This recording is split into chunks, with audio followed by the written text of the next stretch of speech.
Hey guys, welcome to my YouTube channel learning with motivation. And चलो lecture number 2 start करते हैं। और lecture number 1 देखने के लिए आप डिस्क्रिप्शन में जाकर आप वीडियो का लिंक दबाकर आप वीडियो को देख सकते हैं जो लेक्चर नंबर 1 का है।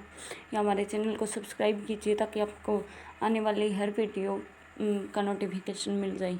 तो चलो शुरू करते हैं। आज का हमारा टॉपिक था विद्युतशीलता। क्या था? विद्युतशीलता। तो देखो, विद्युतशीलता क्या होता है कि जो माध्यमों का वह विशेष गुण जो दोनों आवेशों पर लगने वाले बल को नियंत्रित करता है विद्युतशीलता कहलाता है। अपसाइलन को विद्युतशीलता कहते हैं। अभी देखो, मतलब कोई अपन ना कोई भी मीडियम ले रहे हैं, सॉरी कोई भी मतलब कि ये मीडियम में ना दो बल रखे हैं, एक है Q1 एक है Q2, दो बल ले रखे हैं, ठीक है। तो इन जो दो बलों को नियंत्रित करा, जो इन दोनों आवेशों को जो नियंत्रित करा ना, वो बल क्या हो गया? विद्युत। दोनों बलों को जो नियंत्रित करता है, दोनों आवेशों को जो बल नियंत्रित करता है उसे विद्युतशीलता कहते हैं। इस बल को विद्युतशीलता कहते हैं। और विद्युतशीलता को ना अपसाइलन या अपसाइलन नोट से दर्शाते हैं। ओके, बस यही बात है इसमें। अब देखो, मैंने कल आपको बताया था कि के जो हम समानुपाती नियतांक हटाते हैं तो उसके स्थान पर के लगाते हैं, तो के की वैल्यू क्या होगी? 1/4 पाई एप्सिलॉन नॉट।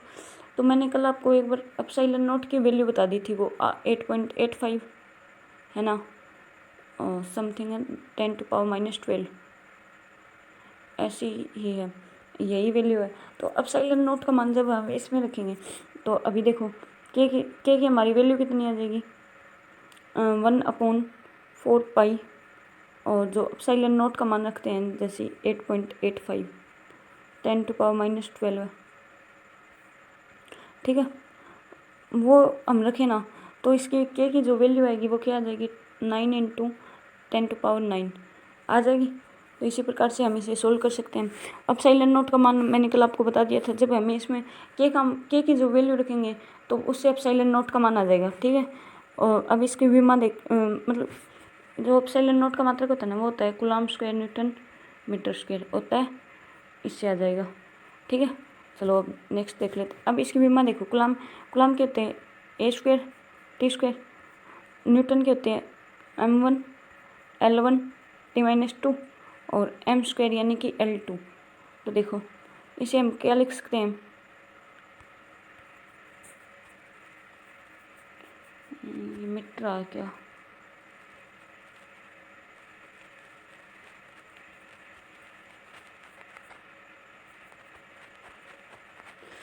अरे इससे तो बहुत देर लग जाएगी।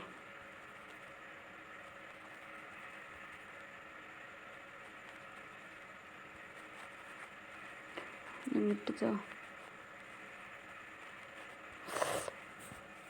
बहुत देर लग रही है इसमें तो।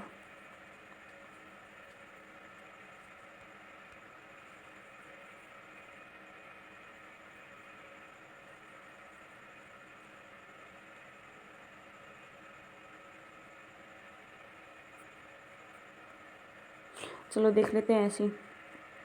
तो इसकी जो वो आ जाएगी M-1 L3 तो L-3 T-2 और T2, तो T-2 ऊपर जाके क्या आ जाएगा? T+2 तो T4 और A-2 सॉरी A2, ये इसकी विमा आ जाएगी, ठीक है। अभी देखो के का CGS जो इसकी विमा ये हो जाएगी, जो के की विमा निकालेंगे ना वो इसकी उल्टी हो जाएगी। जैसे न्यूटन मीटर स्क्वायर तो इसमें ऊपर आ जाएगा और कूलम्ब स्क्वायर नीचे चला जाएगा, ठीक है। तो उल्टी हो जाएंगी। वो हमने क्या लिखी थी? M1 तो M-1 लिखी थी तो M1, L3 लिखी थी तो L-3 आई थी तो L3, T4 आई थी तो T-4 और A2 ये आ जाएगी, ठीक है। ये देख लो, आप जूम करके दिखा देती हूँ। अब देखो इससे देखो के का जो CGS पद्धति में मान होता है ना, वो मैंने आपको बताया था 9 × 10⁻9 न्यूटन मीटर स्क्वायर होता है, ठीक है। और अब देखो एक जो न्यूटन होता है ना उसको हम डाइन्स में लिख सकते हैं 10⁻9, और जो एक मीटर होता है उसमें 100 सेंटीमीटर होते हैं, और जो एक कूलम्ब होता है उसका ESU में मैंने कल आपको बताया था 3 × 10⁻9 ESU होता है, ठीक है, बस वही बात बता रखी। अब देखो जल्दी से, एक कुलम वह आवेश जो निर्वात में 1 मीटर की दूरी पर रखे गए किसी सजातीय आवेश को 9 × 10⁹ बल द्वारा प्रतिकर्षित करे। अभी देखो, एक कुलम वह आवेश है जो निर्वात में, ये मान लो निर्वात है, इसमें ये दूरी है 1 मीटर की दूरी रखी किसी सजातीय आवेश को, F इस पर कितना है 9 × 10⁹। अभी देखो Q1 Q2 का जब हम मान निकालते हैं तो हमारे पास फिर ऐसे F_r² अपॉन K आती है। तो Q1 Q2 का मान जब हम निकालते हैं ना तो 9 × 10⁹ × 1 और 9 × 10⁹ होता है, इससे ये कैंसिल हो जाएगा, तो इसका मान 1 आ जाएगा। ये बहुत सिंपल से डेफिनेशन पूछ ली जाती है आपके, कई बार इसमें नंबर भी कट जाते हैं, बच्चों को आ रही होती है फिर भी नंबर कट जाते हैं, इसलिए इसे ध्यान से, बिल्कुल सिंपल है ये, बस ध्यान से करने की जरूरत है। एक कूलम वह आवेश है जिसमें निर्वात में 1 मीटर की दूरी पर रखी कोई सजातीय आवेश को 9 × 10⁹ बल द्वारा क्या करे, प्रतिकर्षित करें। अब देखो, एप्सिलॉन m होता है वो माध्यम की विद्युतशीलता होती है, और जो एप्सिलॉन नॉट होता है जो वो निर्वात की विद्युतशीलता होती है। निर्वात का मतलब समझते हो, स्पेस, जैसे कि हमारा अंतरिक्ष हो गया वो स्पेस ही तो है, तो स्पेस में क्या हो गया, निर्वात, ठीक है।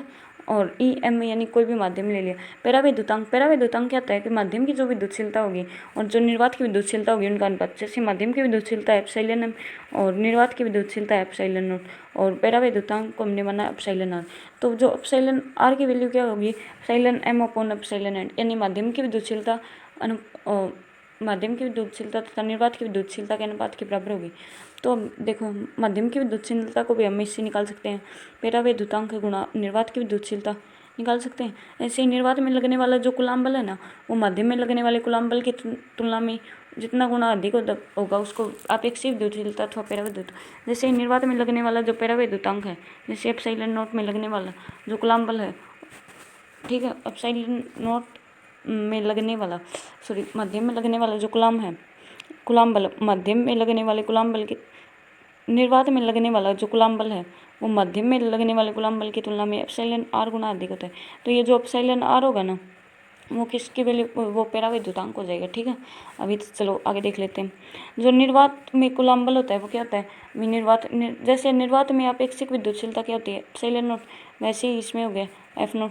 तो अब देखो F0 1/4 अभी एप्सिलॉन की जगह क्या लिख देंगे हम इसमें, epsilon not Q1 Q2 upon r² हो गया, ठीक है। अभी ऐसे ही माध्यम में FM = 1/4 एप्सिलॉन m।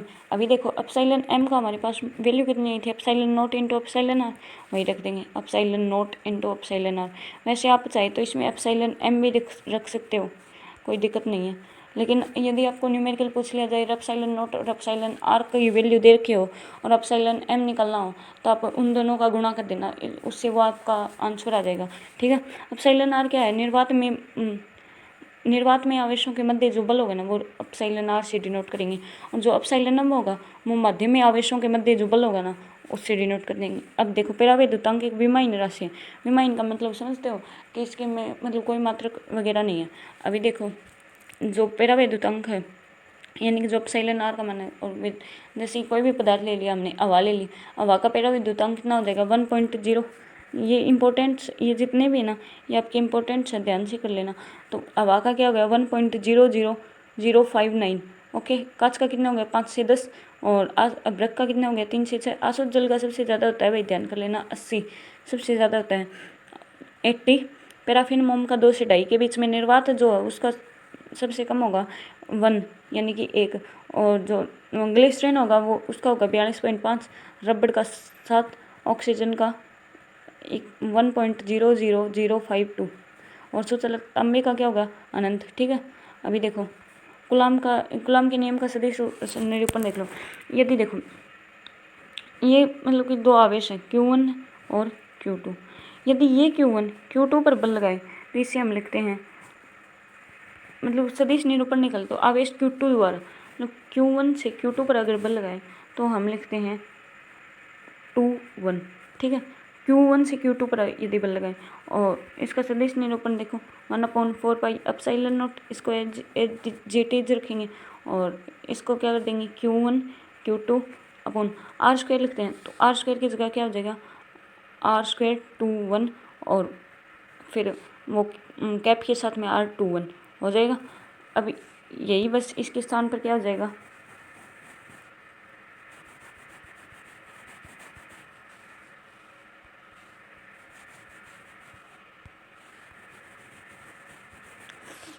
मिट नहीं रहा, अभी देख लो। यदि इसके स्थान पर F12 हो जाए तो क्या, यानी कि Q2 से जो Q1 पर बल लग रहा है, Q2 ये हो गया था, Q1 ये हो गया था, इस पर जो बल लग रहा है, अभी देखो 1/4πε0, और ये क्या हो गया, Q1 Q2 R²12 into R⁻²12 sorry 21 होगा, ठीक है। तो इससे आ जाएगा जो F12 होगा ना, उसमें जो आवेश Q2 होगा वो Q1 पर बल लगाएगा, और जो F12 है ना, उसमें जो आवेश Q2 है, एक सेकंड, जो F21 है, जो इसमें जो आवेश Q1 है वो Q2 की ओर लगाया गया बल है। और अब देखो R12 है, तो ये आवेश Q2 से Q1 की ओर जो एकांक दिशा या दूरी है वो है, और जो R21 है वो आवेश Q1 से Q2 की जो एकांक दिशा या दूरी है वो है। तो इनके जो परिमाणात्मक जो मान होंगे ना, वो तो एज इट इज होगी, जैसे R12 इक्वल्स टू -R21, ये तो एज इट इज होगी, मतलब मान तो समान आएंगे, लेकिन इसमें डायरेक्शन चेंज होगी, यानी कि नेगेटिव साइन आ गया तो डायरेक्शन क्या हो जाएगी, चेंज, ठीक है। बस यही बात है। अभी देखो समीकरण 5 से स्पष्ट है कि आवेश Q2 से Q1 पर जो लगाया गया बल है तथा आवेश Q1 के द्वारा Q2 पर लगाया गया बल है वो परिमाण में तो क्या हो गया, समान, और दिशा में क्या हो जाएंगे, विपरीत। अभी देखो जो मतलब कि मतलब जो नोट करने की बात है या ध्यान देने की बात है वो ये कि Q1 Q2 का मान यदि 0 से ज़्यादा होना तो उनके मध्य प्रतिकर्षण होगा। जैसे ही हमने ले लिया ये Q1 है, ये Q2 है, ये Q1 Q2, इनके बीच की जो दूरी है वो मतलब बहुत ज़्यादा है, 0 से ज़्यादा है, 0 से ज़्यादा है, तो क्या होगा, प्रतिकर्षण यानी डिफ्रेक्शन या रिफ्रैक्शन जिसे बोलते हैं। और जो Q1 से Q2 की दूरी है वो बहुत कम है, ठीक है, मतलब 0 से भी क्या है, कम है, मतलब 0 से कम है, ठीक है। तो उसमें क्या होगा, आकर्षण यानी कि एट्रैक्शन हो जाएगा, ठीक है। अभी देखो जो अध्यारोपण का सिद्धांत है, किसी एक आवेश पर उस क्षेत्र में उपस्थित सभी आवेश बल लगाएंगे। मान लिया हमने कि कोई परीक्षण आवेश हमने ले लिया Q0, उस पर उसमें उपस्थित यानी कि जितने भी चार्ज, जैसे Q1 हो गया, Q2 हो गया, Q3 हो गया और Q4 हो गया, ये सभी आवेश क्या लगाएंगे, बल लगाएंगे, ठीक है। तो किसी एक आवेश पर उस क्षेत्र में उपस्थित सभी आवेश बल लगाएंगे तथा कुल बल सबका सदिश योग होगा, ठीक है। तो मतलब उसमें उपस्थित जो सभी बल हैं वो बल सभी जो आवेश हैं वो बल लगाएंगे, और उनका जो टोटल बल होगा वो उनका सदिश यानी बीजगणितीय योग होगा। तो अब देखो F01 है, इसमें वही सूत्र 1/4πε0 और 1/r² sorry Q1 Q2 R²10 और R⁻10, ठीक है, हो जाएगा। बस ऐसे ही करना सभी में, ऐसे ही R02 का R। और अब इसमें देखो इनका बीजगणितीय योग जब हम निकालते हैं तो देखो क्या लेते हैं, F यानी F टोटल, FT लिखते हैं हम इसे, F टोटल निकलते हैं तो F01 plus F02 dot dot करके जो भी हम लिख देंगे। तो देखो F टोटल निकाल रहे हैं तो 1/4πε0 क्या जाएगा, बाहर कॉमन आ जाएगा, और समेशन ऑफ क्या जाएगा, और यहाँ पे Q1 सॉरी Q1 Q2 बाहर नहीं आएंगे, 1 ही रहेगा यहाँ पे, क्योंकि Q0 Q1 इस तरह टाइप से होंगे वो, और Q1 Q2 sorry Q0 Q2 इस टाइप से होंगे, ठीक है। तो वो निकालेंगे तो देखो 1/4πε0 यानी Q0 तो सभी में बाहर आ गया, 1/4πε क्योंकि Q0 सभी में कॉमन, 1/4πε0 लिख दिया, summation of I equals to 1 और M सॉरी N और I इक्वल्स टू 1, ठीक है। तो QI/R I 0, ठीक है, हो गया। बस ये बात समझने की जरूरत था आपको। और ये हो गया था, ये हो गया था ना हमारा, आ गया था समझ में? ठीक है, तो फिर ये आ गया ना आपके समझ में? ठीक है, चलो फिर आगे बढ़ते हैं। अब देखो विद्युतदर्शी क्या होता है, यानी कि इलेक्ट्रोस्कोप जिसे बोलते हैं, वह उपकरण जो किसी वस्तु पर आवेश की उपस्थिति का पता लगाने के लिए प्रयोग में लाया जाता है। मतलब कोई भी आवेश ले लिया आपने, जैसे कोई प्रेक्षण आवेश Q नोट ले लिया, जो किसी आवेश की उपस्थिति में किसका पता लगाने के लिए, आवेश की जो उपस्थिति होगी इसका पता लगाने के लिए जो उपकरण काम में, जो गैजेट काम में लिया जाता है ना, उसको हम विद्युतदर्शी बोलते हैं। ठीक है, अभी देखो कूलाम के महत्वपूर्ण बिंदु, ये जो बिंदु ना वो आपके कूलाम के यूज के रूप में पूछ लेते हैं, तो ये मतलब मोस्ट इम्पोर्टेंट है, ये आपका मोस्ट इम्पोर्टेंट करके लगा लेना, बहुत इम्पोर्टेंट है। और चाहे तो राइट डाउन भी कर लो इसके साथ साथ, समझने के साथ साथ। अभी देखो कूलाम का जो बल है वो आकर्षण और प्रतिकर्षण किसी भी प्रकार का हो सकता है, यानी कि वो एट्रैक्शन और रिफ्लेक्शन दोनों प्रकार का हो सकता है। यह बल व्युत्क्रम वर्ग नियम का पालन नहीं करता, व्युत्क्रम वर्ग नियम का पालन कैसे करता है, क्योंकि इसमें 1/r² होती है, दूरी के व्युत्क्रमानुपाती होता है वो, तो उसका पालन करता है। अर्थात कूलाम बल केंद्रीय बल है, यानी कि सेंट्रल फोर्स है। यदि वो व्युत्क्रम वर्ग नियम का पालन नहीं करता तो वो सेंट्रल फोर्स नहीं होता। और जो कूलाम का बल है ना वो 10⁻⁻15 मीटर से कुछ किलोमीटर तक प्रभावशाली रहता है। यानी कि जो कूलाम का बल है, जैसे यहाँ पर कोई आवेश है, ये 10⁻15 किलोमीटर से कुछ जो किलोमीटर्स होंगे वहीं तक इसका जो प्रभाव है वो अनुभव किया जा सकता है, उसके बाहर यहाँ पर नहीं किया जा सकता। ओके, अभी देखो चौथा पॉइंट इसका, कूलाम बल क्रिया प्रतिक्रिया नियम गति का तृतीय, कूलाम बल जो क्रिया प्रतिक्रिया नियम की या गति को तृतीय जो गति है, गति का तृतीय नियम को पालन, गति की जो थर्ड नियम है, क्रिया के जो हम क्रिया करेंगे उसके विपरीत प्रक्रिया होगी उसका पालन करता है। कूलाम की थर्ड गति क्या थी, जो हम क्रिया करते हैं उसके विपरीत प्रक्रिया होगी, गति का थर्ड नियम था ये, तो उसी के अनुसार होगी ये भी। ठीक है, गति के नियम आपने 11th क्लास में पढ़े थे, याद है क्या? जैसे क्या दिए रखे थे, v = -ut 1/2। ठीक है, और अब देखो कूलाम बल माध्यम पर निर्भर, जो कूलाम बल होगा वो माध्यम पर यानी मीडियम पर डिपेंड करता है। और 6th पॉइंट है इसका, निर्वात में वायु माध्यम में कुल बल का मान सर्वाधिक होता है।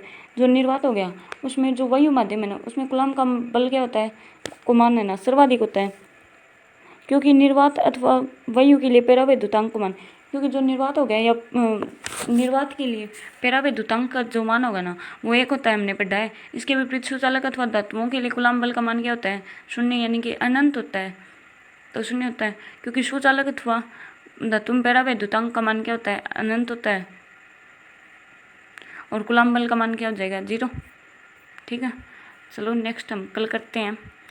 सो आपको जो भी मतलब कल के वीडियो का डिस्क्रिप्शन जो लिंक चाहिए ना, जो वीडियो देखना है तो आपको उसका डिस्क्रिप्शन में लिंक मिल जाएगा। एंड हाँ, चैनल को ना लाइक शेयर एंड सब्सक्राइब कर देना। Thank you.